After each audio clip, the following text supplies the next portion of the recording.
Certes, le mois de Ramadan est un mois d'adoration, de jeûne, de Coran et de prières nocturnes. On cherche à se rapprocher d'Allah, à purifier notre âme, à multiplier les bonnes actions.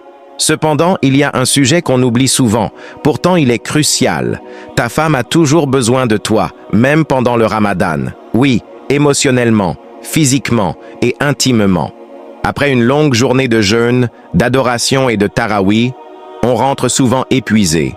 On s'effondre sur le lit, on scrolle sur nos téléphones ou on s'endort directement. Mais attends, et ta femme dans tout ça? Elle aussi a eu une journée longue et fatigante.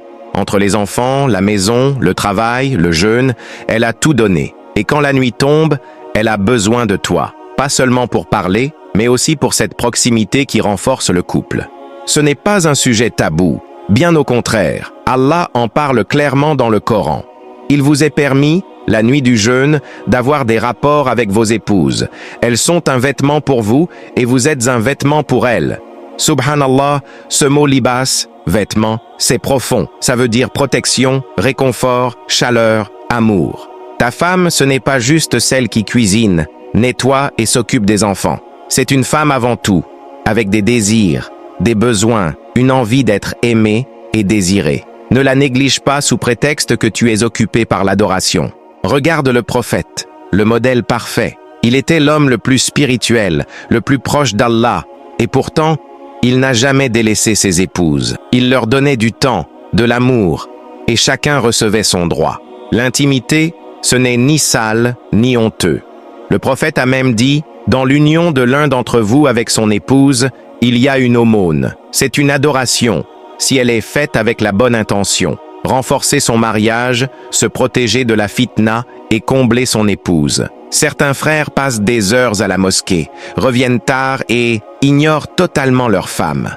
Le tarawih, c'est important, c'est vrai, mais le droit de ton épouse l'est tout autant. Ne laisse pas ta quête spirituelle créer un vide émotionnel chez elle. Pendant que tu cherches à te rapprocher d'Allah, elle peut se sentir éloignée de toi. Le prophète a dit, « Les meilleurs d'entre vous sont ceux qui sont les meilleurs envers leurs épouses. » Et ça ne s'arrête pas à la parole. Ça inclut aussi l'attention, l'affection et la satisfaction de ses besoins physiques, pas juste les tiens.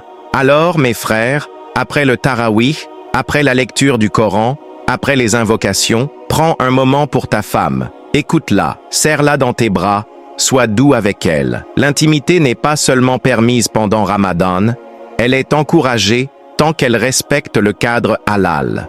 Et il n'y a aucune honte à faire en sorte que ta femme se sente désirée et épanouie. Parce que si tu t'éloignes trop d'elle, Shaitan trouvera un moyen de semer la discorde. Et ça vaut aussi pour toi.